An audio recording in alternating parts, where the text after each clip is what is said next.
نحمده ونصلي على رسوله الكريم اما بعد۔ ترجمے والے قرآن پاک کا صفحہ نمبر 875، 24واں پارہ، سورہ مؤمن، دوسرا رکوع، آیت نمبر 10 تا 12۔ اعوذ باللہ من الشیطان الرجیم، بسم اللہ الرحمن الرحیم۔ ان الذين كفروا ينادون لمقت الله اكبر من مقتكم انفسكم اذ تدعون الى الايمان فتكفرون قالوا ربنا امتنا اثنتين واحييتنا اثنتين فاعترفنا بذنوبنا فهل الى خروج من سبيل ذلكم بأنه إذا دعي الله وحده كفرتم وإن يشرك به تؤمنوا فالحكم لله العلي الكبير۔ صدق اللہ العظیم۔ پچھلی آیات میں اس بات کا تذکرہ آیا تھا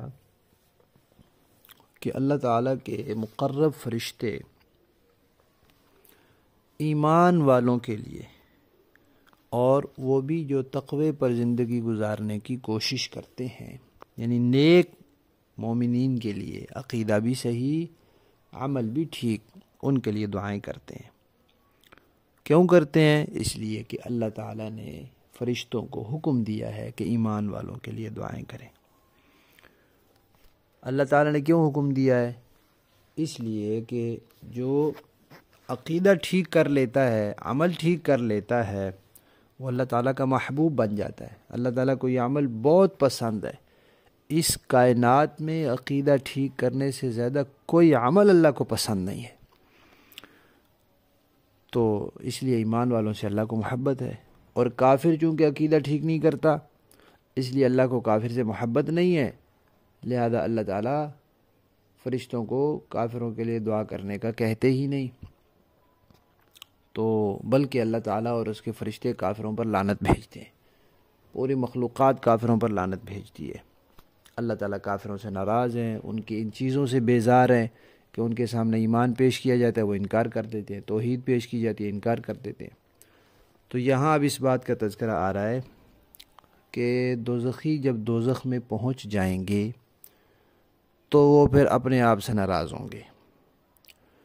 کیا قرآن پاک میں آتا ہے وَيَوْمَ يَعَضُّ الظَّالِمُ عَلَى يَدَيْهِ، قیامت کے دن ظالم لوگ اپنے ہاتھ کاٹیں گے کہ یہ کیا کر دیا ہم نے، کیسے ہم نے دنیا میں زندگی گزاری، کیوں نہیں ہم ایمان لائے، عمل ٹھیک کیوں نہیں کیا ہم نے، اخلاق کیوں نہیں سنوارا۔ ہاتھ کاٹیں گے، اپنے آپ کو غصہ کریں گے، تو دوزخ میں جا کے وہ غصہ اور بھی بڑھ جائے گا، تو سخت اپنے آپ سے ناراض ہوں گے، بیزار ہوں گے، اپنے آپ سے نفرت کریں گے کہ کیوں نہیں ہم نے دنیا میں شریعت کے مطابق زندگی گزاری۔ تو اللہ تعالیٰ ان کو فرمائیں گے کہ آج جتنا تم اپنے آپ سے بیزار ہو، تمہیں جتنی اپنے آپ سے نفرت ہو رہی ہے، جتنا تم اپنے آپ پر غصہ کر رہے ہو اور ناراض ہو رہے ہو، اس سے کہیں زیادہ اللہ تعالیٰ تم سے اس وقت بیزار تھے جب تمہیں ایمان کی دعوت دی جاتی تھی اور تم کفر کرتے تھے۔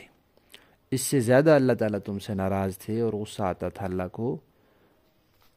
جب تمہیں ایمان کی طرف بلایا جاتا تھا، صحیح عقیدے کی طرف بلایا جاتا تھا اور تم کفر کرتے تھے، مانتے ہی نہیں تھے تم۔ اچھا، اب دو جہنمی کیا کہیں گے؟ وہ کہیں گے یا اللہ، آپ نے قرآن پاک میں تذکرہ کیا ہے کنتم امواتا فاحیاکم ثم یمیتکم ثم یحییکم، کہ تم پہلے بے جان تھے، مردہ تھے، نطفہ تھے، اس سے پہلے وہ بھی نہیں تھے، تو بے جان ہی تھے، موت ہی تھی، یہ ایک موت ہو گئی۔ فاحیاکم، پھر اللہ نے تمہیں زندہ کیا، یعنی روح تو بنا لی تھی اللہ نے، پھر تمہارا جسم بنایا، اس جسم میں روح ڈالی تو جسم زندہ ہو گیا۔ ثم یمیتکم، پھر وہ تمہیں موت دیتا ہے دنیا میں جب انسان کا وقت پورا ہو جاتا ہے تو روح جسم سے نکل جاتی ہے۔ یہ دوسری موت ہو گئی۔ پہلی موت کون سی تھی؟ زندہ دنیا میں آنے سے پہلے، پھر دنیا میں آیا تو زندگی آئی، پھر وقت پورا ہو گیا دنیا کا تو پھر موت آئی، یہ دو موتیں آ گئی۔ اور اللہ نے فرمایا ثم یحییکم، پھر اللہ تمہیں زندہ کرے گا۔ تو کافر کہیں گے کہ یہ چار چیزیں ہیں، دو موتیں اور دو زندگیاں، میں سے تین تو ہم مانتے تھے کہ پہلے ہم بے جان تھے، پھر ہم زندہ ہوئے، پھر دوبارہ مر جائیں گے، یہ تو مانتے تھے، لیکن دوسری زندگی آخرت والی نہیں مانتے تھے۔ اب ہم نے اپنی آنکھوں سے دیکھ لی ہے، اب ہمیں اس کا یقین آ گیا ہے، لہذا اب ہم اپنے گناہوں کا اقرار کرتے ہیں، اپنے گناہوں کا اعتراف کرتے ہیں، اور اب ہمیں بتائیں یا اللہ کہ یہاں سے نکلنے کا کوئی راستہ ہے، یہ دوزخ سے نکلنے کا کوئی راستہ ہے؟ ایک دفعہ پھر ہم دنیا میں چلے جائیں، ہمیں اس کا یقین آ گیا، اب ہم عمل کریں۔ تو اللہ تعالیٰ فرمائیں گے کہ نہیں، کافروں کی، مشرکوں کی درخواست منظور نہیں ہوگی، دنیا کی طرف واپس آنا تو ہے ہی نہیں، نظام ہی نہیں ہے اللہ تعالیٰ کا، لہذا ان کے لیے ہمیشہ دوزخ میں رہنے کا فیصلہ ہی ہوگا۔ پھر اللہ تعالیٰ نے اس کی وجہ بتائی ہے کہ ایسا کیوں ہے۔ کہتے ہیں کہ مشرک کا مزاج ہے، قرآن پاک میں آیا ہے، ہم پیچھے پڑھ چکے ہیں، کہ جب اکیلے اللہ کا ذکر کیا جاتا ہے تو اس کو ناگواری ہوتی ہے، بیزاری ہوتی ہے، اور جب اس کے من گھڑت معبودوں کی جھوٹی سچی تعریفیں کی جاتی ہیں تو پھر وہ خوش ہوتا ہے، واہ واہ کرتا ہے۔ تو اللہ فرماتے ہیں کہ جب اللہ کی توحید کا تذکرہ کیا جاتا تھا تو تم انکار کر دیتے تھے، توحید تمہارے گلے سے اترتی ہی نہیں تھی، اور جب اللہ کے ساتھ کسی کو شریک ٹھہرایا جاتا تھا تو تم فوراً اس کو مان لیتے تھے، فٹافٹ قبول کرتے تھے۔ تو لہذا اب اللہ کا فیصلہ تمہارے بارے میں یہی ہے، لہذا اللہ سے بڑی تو کوئی طاقت ہے نہیں کہ جہاں تم اپیل کر لو، جی نظر ثانی کی اپیل کر لو یا دوسری جگہ مقدمہ دائر کر لو، اب یہی فیصلہ ہے اور ہمیشہ تم نے یہی رہنا ہے۔ قرآن پاک میں بار بار اعلان کیا گیا ہے کہ مشرک کی بخشش نہیں ہے۔ آیات کا مفہوم تو اتنا ہے، لیکن یہاں کچھ لوگوں نے جو اہل سنت سے، صراط مستقیم سے 1400 سال کے مفسرین کے راستے سے ہٹے ہوئے ہیں، انہوں نے کچھ غلط فہمیاں پھیلائی ہیں، ان کے بارے میں بھی یہاں بتانا ضروری ہے۔ کچھ لوگ ایسے ہیں جو کہتے ہیں کہ انسان جب دنیا میں اپنا وقت گزار لیتا ہے، اس وقت سے لے کر قیامت آنے تک اس کے لیے کوئی زندگی نہیں ہے، کوئی حیات نہیں ہے، یعنی جس کو ہم حیات قبر کہتے ہیں، قبر کی زندگی کہتے ہیں، برزخ کی زندگی کہتے ہیں، وہ نہیں ہے، بس روح ہے، روح تو ویسے مرتی نہیں۔ تو وہ کہتے ہیں جو عذاب ثواب ہوتا ہے وہ روح کے ساتھ ہوتا ہے، جسم کو اس کا نہ کوئی عطا پتہ ہوتا ہے، نہ جسم کو کوئی ثواب عذاب ہوتا ہے، اور نہ اس میں کوئی زندگی ہوتی ہے۔ تو انہوں نے ایک دلیل یہ بھی دی ہے کہ قرآن تو کہتا ہے کہ 2 زندگیاں ہیں اور 2 موتیں ہیں، اگر ہم قبر کی زندگی کو مانیں گے تو پھر یہ 3 زندگیاں ہو جائیں گی اور 3 موتیں ہو جائیں گی۔ تو یہ بات سمجھ لیں کہ قرآن پاک نے جن زندگیوں کا تذکرہ کیا ہے یہ وہ والی زندگیاں ہیں جن کو کہتے ہیں کامل حیات، جس میں انسانی بدن کو خوراک وغیرہ کی ضرورت ہوتی ہے، جس میں وہ روح جسم کے اندر موجود ہوتی ہے، یہ وہ والی زندگی ہے۔ اور یہ زندگیاں تو 2 ہی ہیں، اس دنیا میں روح جسم کے اندر موجود ہے، اور قیامت میں اور پھر جنت دوزخ میں بھی روح جسم کے اندر موجود ہوگی۔ تو اس اعتبار سے یہ کامل زندگیاں 2 ہیں۔ جو قبر اور برزخ کی زندگی ہے وہ اس طرح نہیں ہے کہ روح جسم کے اندر موجود ہو، اور جس طرح دنیا میں انسان ہوتا ہے اس طرح وہاں بھی ہو کہ وہاں سے قبر کھود کے باہر بھی آ سکے، اس طرح نہیں ہے۔ وہ ہوتی ہے کسی قدر حیات،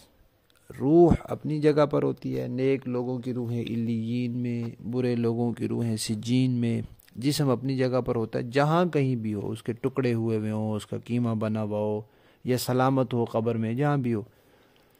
تو وہیں اللہ تعالیٰ روح کا جسم کے ساتھ تعلق جوڑ دیتے ہیں۔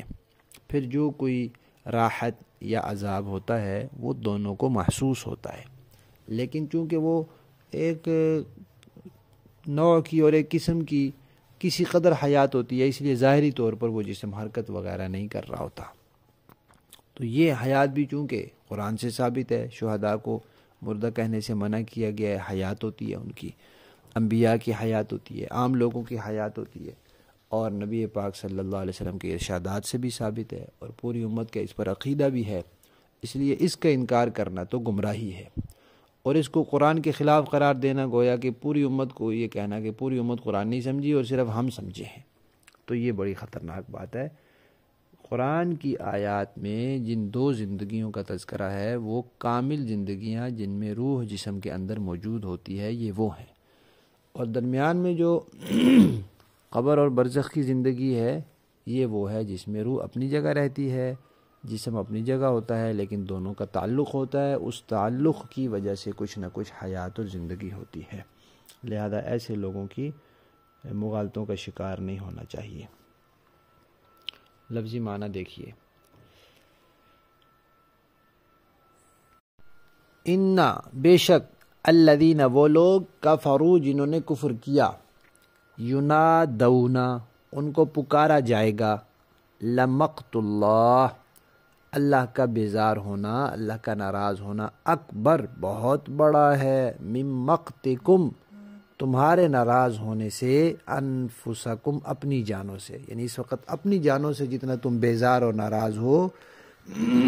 اللہ کا ناراض ہونا اس سے بہت بڑا تھا، اذ جب،